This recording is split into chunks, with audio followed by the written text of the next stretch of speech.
दोस्तों, अमेरिका के दो प्लेन होर्मुज में गिर गए हैं। दोनों ही अचानक रडार से गायब हो जाते हैं और वहीं दूसरी तरफ चीन और साउथ कोरिया भी इस जंग में अब कूदता हुआ दिखाई दे रहा है। ईरान के विदेश मंत्री अब्बास अराक्ची हमलों के बीच अचानक चीन पहुंच गए हैं, तो वहीं दूसरी तरफ साउथ कोरिया ने भी होर्मुज में उतरने का ऐलान कर दिया है। क्या कुछ खबरें सामने आ रही हैं, एक एक करके सब आपको बताते हैं। सबसे पहले तो ये खबर देखिए, KC-135 अमेरिका का स्ट्रैटो टैंकर जो कि हवा में रिफ्यूलिंग करने के काम आता है, ये अचानक से होर्मुज के ऊपर से गायब हो जाता है। और ये तो पहला प्लेन था जो गायब हुआ। 2 घंटे तक इसके बारे में कुछ पता नहीं चला। अभी भी जब तक ये वीडियो रिकॉर्ड हो रहा है तब तक ये नहीं पता चल पाया है कि आखिर ये प्लेन कहां है। और इसी बीच में एक और खबर सामने आ जाती है कि अमेरिका का एक और प्लेन KC-46 पेगासस ये भी अचानक से होर्मुज के ऊपर से गायब हो चुका है। ये भी रडार से गायब हो गया है।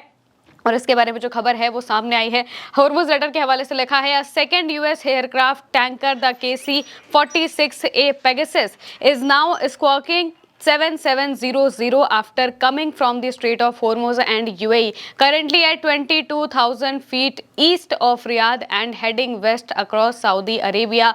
2 hours ago, a US KC-135 strato tanker squawked 7700 and disappeared from radar over the Strait of Hormuz. कहने का मतलब ये है कि US एयरफोर्स का दूसरा टैंकर KC-46A पेगासस अब 7700 जो कि जनरल इमरजेंसी के लिए कोड होता है, ये संकेत भेज रहा है। ये होर्मुज स्ट्रेट और UAE से आया है और अभी रियाद के पूर्व से 22,000 फीट की ऊंचाई पर है तथा सऊदी अरब के ऊपर से पश्चिम की ओर बढ़ रहा है। 2 घंटे पहले यूएस का एक KC-135R स्ट्रैटो टैंकर भी 7700 का संकेत भेजकर होर्मुज स्ट्रेट के ऊपर रडार से गायब हो गया था। यानी कि ये जो 2 प्लेन है ये लगातार होर्मुज के ऊपर से ही इन्होंने इमरजेंसी लैंडिंग के लिए जो कोड है वो भेजा, जनरल इमरजेंसी कोड भेजा, और इसके बाद एक प्लेन गायब हो गया। दूसरे के बारे में अभी तक कोई जानकारी नहीं मिल पा रही है। ऐसा माना जा रहा है कि ये भी प्लेन अचानक से रडार से गायब हो गया है। यानी कि अमेरिका का ये जो प्रोजेक्ट फ्रीडम है ये ध्वस्त होता हुआ नजर आ रहा है, क्योंकि प्रोजेक्ट फ्रीडम के तहत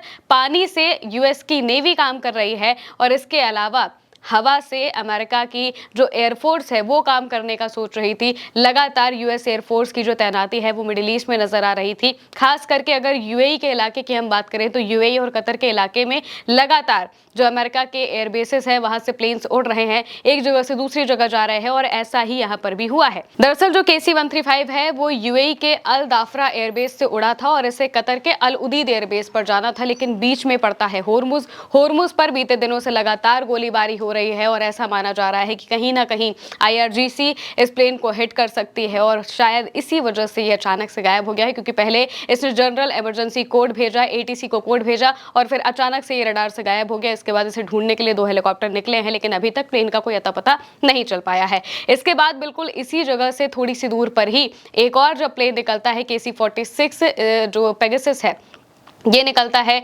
अमेरिका के एयरबेस से, ये भी उड़ता है, लेकिन अचानक से ये भी जो अपना जनरल इमरजेंसी है वो घोषित करता है, ATC को कोड भेजता है, और अभी तक इसके बारे में कोई जानकारी नहीं मिल पाई है कि आखिर इस प्लेन को क्या हुआ है। यानी कि लगातार प्लेन्स पर अब यहाँ पर ऐसा माना जा रहा है कि बहुत ज़्यादा जो मुश्किलें हैं वो प्लेन्स को आने लगी हैं।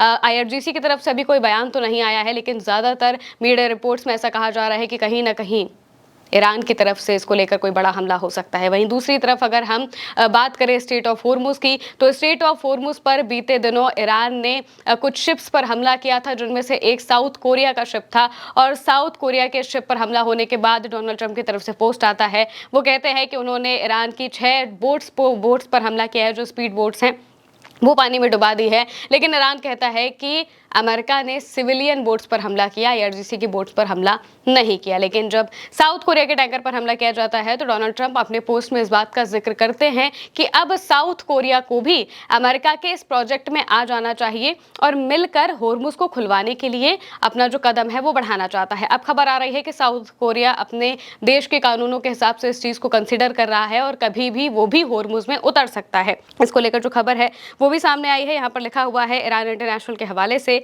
South Korea is considering participating in the United States project freedom to support efforts to restore commercial shipping in the strait of Hormuz, Reuters reported citing an official on Tuesday. यानी कि South Korea अब America के project freedom में हिस्सा लेने की यहाँ पर कोशिश कर रहा है और इसके बारे में वो कंसिडर कर रहे हैं, सोच रहे हैं। अभी तक वो आए नहीं है, लेकिन हो सकता है कि वो आए।